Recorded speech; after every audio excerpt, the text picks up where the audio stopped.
ನಮಸ್ತೆ ನನ್ನ ನವ್ಯ. ಇವತ್ತು ನಾನು ನಿಮಗೆ ಜರ್ಮನ್ ಸೆಂಟೆನ್ಸ್ ಹೇಗೆ ಬರೆಯೋದು ಅಂತ ನಾನು ನಿಮಗೆ ಈಸಿಯಾಗಿ ನಿಮಗೆ ಕನ್ನಡದಲ್ಲಿ ಹೇಳ್ಕೊಡ್ತೀನಿ. ಹೇಗೆ ನಾವು ಸೆಂಟೆನ್ಸ್ ಫ್ರೇಮ್ ಮಾಡೋದು ಅಂತ. ಸೊ ನಾನಿಲ್ಲಿ ಕೆಲವೊಂದು ಬರೆದಿದ್ದೀನಿ. ಸೊ ನಾನು ನಿಮಗೆ ಎಕ್ಸ್ಪ್ಲೇನ್ ಮಾಡ್ತಾ ಹೋಗ್ತೀನಿ. ಜರ್ಮನ್ನಲ್ಲಿ ಸೆಂಟೆನ್ಸ್ ನಾವು ಹೇಗೆ ಫ್ರೇಮ್ ಮಾಡ್ಬೇಕಂತ. ಮೇನ್ ಆಗಿ ನಮಗೆ ಬೇಕಾಗಿರೋದು ಮೂರು. ಒಂದು ಸಬ್ಜೆಕ್ಟ್ ಬೇಕು, ಇನ್ನೊಂದು ವರ್ಬ್, ಇನ್ನೊಂದು ಆಬ್ಜೆಕ್ಟ್. ಸೊ ಸಬ್ಜೆಕ್ಟ್ ಅಲ್ಲಿ ನಾವು ಯಾರು ಅನ್ನೋದನ್ನ ತಿಳ್ಕೊತೀವಿ ಅಥವಾ ಟೈಮ್ ಪ್ಲೇಸ್, ಅಂಡ್ ವರ್ಬ್ ಏನ್ ಮಾಡ್ತಾ ಇದೀವಿ ಅನ್ನೋದನ್ನ ತಿಳಿಸುತ್ತೆ. ಅಂಡ್ ಆಬ್ಜೆಕ್ಟ್ ಎಲ್ಲಿ ಯಾವಾಗ ರೆಸ್ಟ್ ಆಫ್ ದ ಥಿಂಗ್ಸ್ ಏನೆಲ್ಲ ಸೆಂಟೆನ್ಸ್ ಅಲ್ಲಿ ಬರುತ್ತೋ ಅದೆಲ್ಲ ಆಬ್ಜೆಕ್ಟ್ ಆಗಿರುತ್ತೆ. ಸೊ ಫಾರ್ ಎಕ್ಸಾಂಪಲ್ ಈಸ್ ಲರ್ನ್ ಡಾಶ್ ಅಂದ್ರೆ ನಾನು ಜರ್ಮನ್ ಕಲಿತಾ ಇದ್ದೀನಿ ಅನ್ನೋದು ಲರ್ನನ್. ಸೊ ಈಸ್ ಲರ್ನ್ ಡಾಶ್. ಈಶ್ ಅನ್ನೋದೇನು ಇಲ್ಲಿ ಸಬ್ಜೆಕ್ಟ್ ಆಯ್ತು, ಅಂಡ್ ಲರ್ನ್ ಅನ್ನೋದು ವರ್ಬ್ ಆಯ್ತು. ವರ್ಬ್ ಯಾವಾಗ್ಲೂ ಸೆಕೆಂಡ್ ಪೊಸಿಷನ್ ಅಲ್ಲಿ ಬರುತ್ತೆ, ಅದನ್ನ ನಾವು ನೆನ್ಪಿಟ್ಕೋಬೇಕು. ಅಂಡ್ ಡಾಶ್ ಅಂದ್ರೆ ಏನು ಕಲಿತಾ ಇರೋದು ಜರ್ಮನ್ ಅಂತ. ಸೊ ಜರ್ಮನ್ ನಾವು ಡಾಶ್ ಅಂತ ಕರಿತೀವಿ. ಸೊ ಜರ್ಮನಿನ ಡಾಶ್ ಲ್ಯಾಂಡ್ ಅಂತ ಕರಿತೀವಿ. ಸೊ ಅದಕ್ಕೆ ಇದು ಡಾಶ್. ಈಸ್ ಲರ್ನ್ ಡಾಶ್. ಅಂಡ್ ಈಶ್ ಗೆಹೆ ಆಯ್ಟೆ ನಕ್ ಹೌಸ. ಸೊ ಇಲ್ಲಿ ಏನ್ ಬಂತು, ಈಶ್ subject and verb second position, and rest of the things ಎಲ್ಲ ಏನಪ್ಪ ಇದು ಅಂದ್ರೆ ಇದೆಲ್ಲ ಬಂದ್ಬಿಟ್ಟು object. So rest of the things ಎಲ್ಲ ಆಬ್ಜೆಕ್ಟ್ ಆಗಿರುತ್ತೆ. ಸೊ ಇಲ್ಲಿ ವರ್ಬ್ ಯಾವಾಗ್ಲೂ ಸೆಕೆಂಡ್ ಪೊಸಿಷನ್. ಗೆಹೆ ಅಂದ್ರೆ ಏನು, ಹೋಗೋದು. ಎಲ್ಲಿಗೆ, ನಾನು ಮನೆಗೆ ಹೋಗ್ತೀನಿ ಇವತ್ತು ಅಂತ ಬರುತ್ತೆ. ಅಂಡ್ ಹಿಯರ್ ಇವತ್ತು ಅನ್ನೋದು ಆಯ್ಟೆಗೆ ಇವತ್ತು ಅಂತ ನಾಕ್ ಹೌಸ ಅಂದ್ರೆ ಮನೆಗೆ ಹೋಗ್ತೀನಿ ಅಂತ. ಅಂಡ್ ಹಾಯ್ಟೆ ಇಲ್ಲಿ ಏನಪ್ಪಾ ಚೇಂಜಸ್ ಆಗುತ್ತೆ. ಆಯ್ಟೆ ಇರೋದು ಫಸ್ಟ್, ಇದು ಇವಾಗ ಆಬ್ಜೆಕ್ಟ್ ಆಗುತ್ತೆ. ಸಾರಿ ಸಬ್ಜೆಕ್ಟ್. ಆಯ್ಟೆ ಗೆಹೆ ಇಸ್ ನಾಕ್ ಹೌಸ. ಸೊ ನಾವ್ ಇಲ್ಲಿ ಗಮನಿಸಬೇಕಾಗಿರೋದೇನು, verb position. So verb position ನಾವು ಇದನ್ನ ಉಲ್ಟಾ ಮಾಡಿದ್ರು ವರ್ಬ್ ಪೊಸಿಷನ್ ಸೆಕೆಂಡೇ ಬರುತ್ತೆ. ಇದನ್ನ ನಾವು ಚೆನ್ನಾಗಿ ನೆನ್ಪಿಟ್ಕೋಬೇಕು. ಜರ್ಮನ್ ಅಲ್ಲಿ ತುಂಬಾ ಇಂಪಾರ್ಟೆಂಟ್ ವರ್ಬ್ ಪೊಸಿಷನ್. ಯಾಕಂದ್ರೆ ವರ್ಬ್ ಜರ್ಮನ್ ಸೆಂಟೆನ್ಸ್ ಗಳಲ್ಲಿ ಯಾವಾಗ್ಲೂ ಸೆಕೆಂಡ್ ಪೊಸಿಷನ್ ಅಲ್ಲೇ ಇರುತ್ತೆ. ನಾರ್ಮಲ್ ಸೆಂಟೆನ್ಸ್ ಅಲ್ಲಿ ಯಾವಾಗ ಚೇಂಜಸ್ ಆಗುತ್ತಪ್ಪ ಅಂದ್ರೆ, for example yeah order 9 sentence ಬಂದಾಗ ವರ್ಬ್ ಪೊಸಿಷನ್ ಫಸ್ಟ್ ಬರುತ್ತೆ. ಫಾರ್ ಎಕ್ಸಾಂಪಲ್ ಇಲ್ಲಿ ಹೆಂಗಿದೆ, ಗೇಸ್ಟ್ ನಾಕ್ ಹೌಸ. ಸೊ ಇಲ್ಲಿ ಏನಿದೆ, ನಾವು ಇಲ್ಲಿ ಇದನ್ನ ಗೇಸ್ಟ್ ಆಯ್ಟೆ ನಾಕ್ ಹೌಸ ಅಂತಾನೂ ಹಾಕ್ಬೋದು, ಅಥವಾ ಜಸ್ಟ್ ಗೇಸ್ಟ್ ನಾಕ್ ಹೌಸ ಅಂತಾನು ಹೇಳ್ಬೋದು. ಸೊ ಇಲ್ಲಿ ಏನಾದ್ರು ಗೆಹೆ. ಸೊ ಗೆಹೆ ಅನ್ನೋದೇನಿದೆ, ದೂಗೆ ಪರ್ಸನಲ್ ಪ್ರೊನೌನ್ ಇರೋದಕ್ಕೆ ಗೆಸ್ಟ್ ಬರುತ್ತೆ. ಸೊ ಅದಕ್ಕೆ ಗೆಸ್ಟು. ಸೊ ಗೆಸ್ಟ್ ನಾಕ್ ಹೌಸ.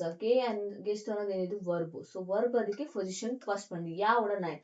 ಸೊ ಇದಕ್ಕೆ ಆನ್ಸರ್ ಏನ್ ಮಾಡ್ತಾರೆ, ಹೋಗ್ತೀನಿ ಅಂದ್ರೆ ಯಾ, ಹೋಗಲ್ಲ ಅಂದ್ರೆ 9 ಅಂತ. ಸೊ ಅದಕ್ಕೆ ಯಾ ಓರ್ಡರ್ 9 ಅಂದ್ರೆ ಹೌದು ಅಥವಾ ಇಲ್ಲ ಅಂತ ಏನ್ ಬರುತ್ತೆ ಅದಕ್ಕೆ ಪೊಸಿಷನ್ ಯಾವಾಗ್ಲೂ ಫಸ್ಟ್ ಬರುತ್ತೆ. ನಾನು ಇಲ್ಲಿ ಬರ್ದಿದ್ದೀನಿ ಯಾ ಓರ್ಡರ್ 9 ಅಂತ ಅಂದ್ರೆ ವರ್ಬ್ ಮೊದಲನೇ ಸ್ಥಾನ ಅಂತ. ಅಂಡ್ ಅಬ್ಸರ್ಟ್ಸ್ ಅಂದ್ರೆ ಮುಖ್ಯ ಸೆಂಟೆನ್ಸ್ ಗಳಲ್ಲಿ ವರ್ಬ್ ಯಾವಾಗ್ಲೂ ಈ ಸೆಕೆಂಡ್ ಸ್ಥಾನದಲ್ಲಿ ಇರುತ್ತೆ ಅಂತ ನಾನು ಅಲ್ಲಿ ಬರ್ತಿದ್ದೀನಿ. ಸೊ ಪ್ಲೀಸ್ ನೋಟ್ ಮಾಡ್ಕೊಳ್ಳಿ. ಅಂಡ್ ವೇ ಫ್ರಾಗ. ಸೊ ವೇ ಫ್ರಾಗ ಅಂದ್ರೆ ಏನು, ಪ್ರಶ್ನೆ ಮಾಡುವಂತಹ ಲೈಕ್ ಕ್ವಶನ್ಸ್ ಗಳಿಗೆ ಏನು ಅಂದ್ರೆ ಸೇಮ್ ಇರುತ್ತೆ, ಬಟ್ ಇಲ್ಲಿ ವೇ ಫ್ರಾಗ ಇರುತ್ತೆ. ಫಾರ್ ಎಕ್ಸಾಂಪಲ್ ವೋ, ನಾನು ಅದನ್ನ ನೆಕ್ಸ್ಟ್ ವಿಡಿಯೋದಲ್ಲಿ ಹೇಳ್ತೀನಿ ಹೇಗೆ ಅಂತ. ಬಟ್ ಅದರಲ್ಲೂ ಸಹ ವರ್ಬ್ ಸೆಕೆಂಡ್ ಪೊಸಿಷನ್ ಅಲ್ಲಿ ಇರುತ್ತೆ. ಇಲ್ಲಿ ಏನ್ ನೋಡ್ತಾ ಇದ್ದೀರಿ, ಇದು second position. And next object ಏನಿದೆ ಅದು. So subject, verb and object. So ಇದು ಕಂಪ್ಲೀಟ್ ಸೆಂಟೆನ್ಸ್ ಸ್ಟ್ರಕ್ಚರ್ ಇರುತ್ತೆ. ಫಾರ್ ಎಕ್ಸಾಂಪಲ್ ಇಶ್ ಬಿನ್ ನವ್ಯ, ಅದನ್ನು ನಾನು ಹೇಳ್ಬೋದು. ಇಶ್ ಬಿನ್ ನವ್ಯ ಅಂದ್ರೆ ನನ್ನ ಹೆಸರು ನವ್ಯ. ಸೊ ಹಾಗೆ ಇಲ್ಲಿ ಇಶ್ ಲರ್ನ್ ಡಾಶ್, ಇಶ್ ಗೆ ಆಯ್ಟೆ ನಕ್ ಹೌಸ, ಹಾಯ್ಟೆ ಗೆಹೆ ಇಶ್ ನಕ್ ಹೌಸ. ವಾಟ್ ಎವರ್ ನಾವು ಹೇಗೆ ಲೈಕ್ ಉಲ್ಟಾ ಪಲ್ಟಾ ಮಾಡಿ ಹೇಳಿದ್ರು ವರ್ಬ್ ಪೊಸಿಷನ್ ಸೆಕೆಂಡ್ ಪ್ಲೇಸ್ ಅಲ್ಲೇ ಬರಬೇಕು. That is like sentence frame ಹೇಗೆ ಜರ್ಮನ್ ಅಲ್ಲಿ ನಡೆಯುತ್ತೆ ಅಂತ. ಅಂಡ್ ನಿಮಗೆ ಕನ್ಫ್ಯೂಷನ್ ಏನಕ್ಕೆ ಇಲ್ಲಿ ಲರ್ನ್ ಗೆಹೆ ಅಂತ ಹಾಕಿದ್ದಾರೆ ಅಂತ. ಬಟ್ ಇದು ಯಾವಾಗ್ಲೂ ಕಾಂಜುಗೇಷನ್ ಆಗುತ್ತೆ. ಯಾವುದಕ್ಕೆ, ಇದಕ್ಕೆ ಸಬ್ಜೆಕ್ಟ್ ಗೆ ಯಾವಾಗ್ಲೂ ಕಾಂಜುಗೇಟ್ ಆಗುತ್ತೆ ವರ್ಬ್. ಅದಕ್ಕೆ ಇಲ್ಲಿ ಈ ತರ ಇರೋದು. ಫಾರ್ ಎಕ್ಸಾಂಪಲ್ ಇಲ್ಲಿ ನಾನು ಬರ್ದಿದ್ದೀನಿ ನಿಮ್ಗೆ, ನಾನು ಜಸ್ಟ್ ಒಂದ್ ವರ್ಬ್ ನ ಎಕ್ಸಾಂಪಲ್ ತಗೊಂಡಿದ್ದೀನಿ. ಲರ್ನನ್ ಅನ್ನೋದನ್ನ ನಾನು ಎಕ್ಸಾಂಪಲ್ ತಗೊಂಡು ಇಲ್ಲಿ ಕಾಂಜುಗೇಟ್ ಮಾಡಿದ್ದೀನಿ. ಈಶ್ ಲರ್ನ್, ಡು ಲರ್ನ್ಸ್, ಎಸ್ ಸಿ ಆರ್ ಲರ್ನ್ಡ್, ವಿಯರ್ ಲರ್ನನ್, ಇಯರ್ ಲರ್ನ್ಡ್, ಸಿ ಓರ್ಡರ್ ಸಿ ಅಂದ್ರೆ ಇದಕ್ಕೆ ಫಾರ್ಮಲ್ ಸಿ ಅಂತ ಕರಿತೀವಿ, ಲರ್ನನ್. ಸೊ ಈ ತರ ಬರುತ್ತೆ. ನಾನು ನಿಮಗೆ ಇನ್ನೊಂದು ವಿಡಿಯೋದಲ್ಲಿ ಹೇಳ್ಕೊಡ್ತೀನಿ ಕಾಂಜುಗೇಷನ್ ಹೇಗೆ ಮಾಡೋದು, ಈಸಿ ಫಾರ್ಮುಲಾ ಹೇಗೆ ಏನು ಅಂತ. And this is like sentence framing. So please note ಮಾಡ್ಕೊಳ್ಳಿ, ಯಾವಾಗ್ಲೂ ವರ್ಬ್ ಸೆಕೆಂಡ್ ಪೊಸಿಷನ್ ಅಲ್ಲೇ ಇರಬೇಕು. That is very very important. And ಜುಂಬಾಶ್ಪೀಲ್ ಅಂದ್ರೆ ಫಾರ್ ಎಕ್ಸಾಂಪಲ್ ನಾವು ಜುಂಬಾಶ್ಪೀಲ್ ಅಂತ ಜರ್ಮನ್ ಅಲ್ಲಿ ಕರಿತೀವಿ. ಜುಂಬಾಶ್ಪೀಲ್ ಈ ತರ ನಾವು ಮಾಡ್ಬೋದು, ಅಥವಾ ಜುಂಬಾಶ್ಪೀಲ್ ಈ ತರನು ಬರೀತಾರೆ, ಝೆಡ್ ಚುಳ್ಳಿಗೋಗ್. ಸೊ ಈ ತರ ಪುಲಿ ಸ್ಟಾಪ್ ಇಟ್ಟು ಮಾಡ್ತಾರೆ. So ಜುಂಬಾಶ್ಪೀಲ್.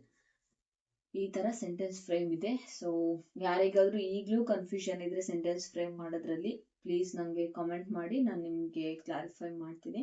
And this is like what ever sentence ಬಂದ್ರು ವರ್ಬ್ ಪೊಸಿಷನ್ ಸೆಕೆಂಡ್ ಅಲ್ಲೇ ಇರುತ್ತೆ. ಓನ್ಲಿ ಆರ್ಡರ್ 9 ಅಲ್ಲಿ ಮಾತ್ರ ವರ್ಬ್ ಪೊಸಿಷನ್ ಫಸ್ಟ್ ಬರುತ್ತೆ. ಅಂಡ್ ಕೆಲವೊಂದು ನೆಕ್ಸ್ಟ್ ಅಪ್ಕಮಿಂಗ್ ಡೇಸ್ ಅಲ್ಲಿ ನೀವು ಕಲಿತಾ ಹೋಗ್ತೀರಾ. ಫಾರ್ ಎಕ್ಸಾಂಪಲ್ ಕನೆಕ್ಟರ್ ವರ್ಡ್ಸ್ಗಳು, ಅಂದ್ರೆ ಸೆಂಟೆನ್ಸ್ ನ ಕನೆಕ್ಟ್ ಮಾಡೋದಕ್ಕೆ ವೈಲ್, ದಸ್, ದಿಸ್ ಹಲ್ಪ್, ಇನ್ನು ತುಂಬಾ ಇದೆ, ದಿಸ್ ವೇಗನ್, ಇವೆಲ್ಲ ಮಾಡ್ತಾ ಹೋಗ್ತೀರಾ. ಅಂಡ್ ಇವನ್ನ ಕಲಿತಾ ಹೋಗುವಾಗ ನಮ್ಗೆ ವರ್ಬು ಲಾಸ್ಟ್ ಪೊಸಿಷನ್ ಹೋಗುತ್ತೆ, ಅಂದ್ರೆ ಅದು ಗ್ರಾಮರ್. ಸೊ ಮೇನ್ ಸೆಂಟೆನ್ಸ್ ಗಳಲ್ಲಿ ಯಾವಾಗ್ಲೂ ಲೈಕ್ ಆಬ್ಸರ್ವ್ಸ್, ಅಂದ್ರೆ ಮೇನ್ ಸೆಂಟೆನ್ಸ್ ಅಲ್ಲಿ ಯಾವಾಗ್ಲೂ ವರ್ಬ್ ಪೊಸಿಷನ್ ಸೆಕೆಂಡ್ ಅಲ್ಲಿ ಇರುತ್ತೆ. ಅದನ್ನ ನೆನ್ಪಿಟ್ಕೋಬೇಕು ಈ ತರ. ಸೊ ದಿಸ್ ಇಸ್ ಲೈಕ್ ಹೇಗೆ ಲೈಕ್ ಸೆಂಟೆನ್ಸ್ ನ ಫ್ರೇಮ್ ಮಾಡೋದು ಜರ್ಮನ್ಲಿ ಅಂತ. ಸಬ್ಜೆಕ್ಟ್ ಏನಾದ್ರೂ ಆಗಿರ್ಬೋದು, ಫಾರ್ ಎಕ್ಸಾಂಪಲ್ ಟೈಮ್, ಪ್ಲೇಸ್, ಅಥವಾ ಯಾರು ಅನ್ನೋದಾಗಿರ್ಬೋದು, ಪರ್ಸನ್ ಆಗಿರ್ಬೋದು, ಬಟ್ ವರ್ಬ್ ಯಾವಾಗ್ಲೂ ಏನ್ ಮಾಡ್ತಾರೆ ಅನ್ನೋದು ತಿಳಿಸುತ್ತೆ. ಇಲ್ಲಿ ನೋಡಿ ಲರ್ನೆ ಅಂದ್ರೆ ಅವ್ರು ಓದ್ತಾ ಇದಾರೆ ಅಂತ ತಿಳಿಸ್ತಿದೆ, ಇಲ್ಲಿ ಹೋಗ್ತಾ ಇದಾರೆ ಅಂತ ತಿಳಿಸುತ್ತೆ. ಇಲ್ಲಿ ಓನ್ ಅಂದ್ರೆ ಎಲ್ಲಿ ಇದ್ದಾರೆ ಅಂತ, ಸೊ ಎಲ್ಲಿ ಅವರು ವಾಸಿಸ್ತಿದ್ದಾರೆ ಅಂತ ಓನ್ಸ್ಟು ಅಂತ, ಅದು ಓನ್. ಸೊ ಇಲ್ಲಿ ಅದು ಏನ್ ಮಾಡ್ತಾರೆ ಅನ್ನೋದನ್ನ ತೋರ್ಸೋದನ್ನು ವರ್ಬು. ಅದೇ ದಿಸ್ ಆಬ್ಜೆಕ್ಟ್, ಇಲ್ಲಿ rest of the things sentence ಅಲ್ಲಿ ಏನೆಲ್ಲ ಬರುತ್ತೆ, ಫಾರ್ ಎಕ್ಸಾಂಪಲ್ ಇಲ್ಲಿ ಕಂಪ್ಲೀಟ್ ಇದಿಷ್ಟಿದೆ ಏನು, ಅದು ಆಬ್ಜೆಕ್ಟ್. ಸೊ ಎಲ್ಲಿ ಯಾವಾಗ ಏನು ಏನೆಲ್ಲ ಬರುತ್ತೆ ಅದೆಲ್ಲ ಆಬ್ಜೆಕ್ಟ್ ಆಗಿರುತ್ತೆ. ಸೊ ಇಷ್ಟು ಕಂಪ್ಲೀಟ್. ಸೊ ಪ್ಲೀಸ್ ನೋಟ್ ಮಾಡ್ಕೊಳ್ಳಿ, sentence main important, verb second position ಅಲ್ಲಿ ಬರುತ್ತೆ ಅಂತ. ಅಂಡ್ ಎನಿ ಡೌಟ್ಸ್ ಇದ್ರೆ ಪ್ಲೀಸ್ ಕಾಮೆಂಟ್ ಮಾಡಿ, ನಾನು ನಿಮ್ಗೆ ಆನ್ಸರ್ ಮಾಡ್ತೀನಿ. And thank you so much for watching. And this sentence frame ನಿಮಗೆ ಏನಾದ್ರು ಇಷ್ಟ ಆಯ್ತು ಅಂದ್ರೆ ನನ್ನ ಚಾನಲ್ನ ಸಬ್ಸ್ಕ್ರೈಬ್ ಮಾಡಿ, ಇದೇ ತರ ಮೋರ್ ವಿಡಿಯೋಸ್ಗಳನ್ನ ನಾನು ಲೈಕ್ ಮಾಡೋದಕ್ಕೆ ನಂಗೆ ಸಪೋರ್ಟ್ ಮಾಡಿ ಆ್ಯಂಡ್ ಮೋಟಿವೇಟ್ ಮಾಡಿ. ದೆನ್ ನಾನು ನಿಮಗೆ ಕಂಟಿನ್ಯೂಸ್ ಆಗಿ ಇದೇ ತರ ಎಷ್ಟು ಆಗುತ್ತೋ ಅಷ್ಟು ನಾನು ಕನ್ನಡದಲ್ಲಿ ನಿಮ್ಗೆ ಹೇಳ್ಕೊಡ್ತಾ ಹೋಗ್ತೀನಿ, day by day. So A1 ನ ಕಂಪ್ಲೀಟ್ ಮಾಡಬಹುದು ಡೇ ಬೈ ಡೇ ನಾವು ಕಲಿತಾ ಹೋದ್ರೆ. Thank you so much. Bye.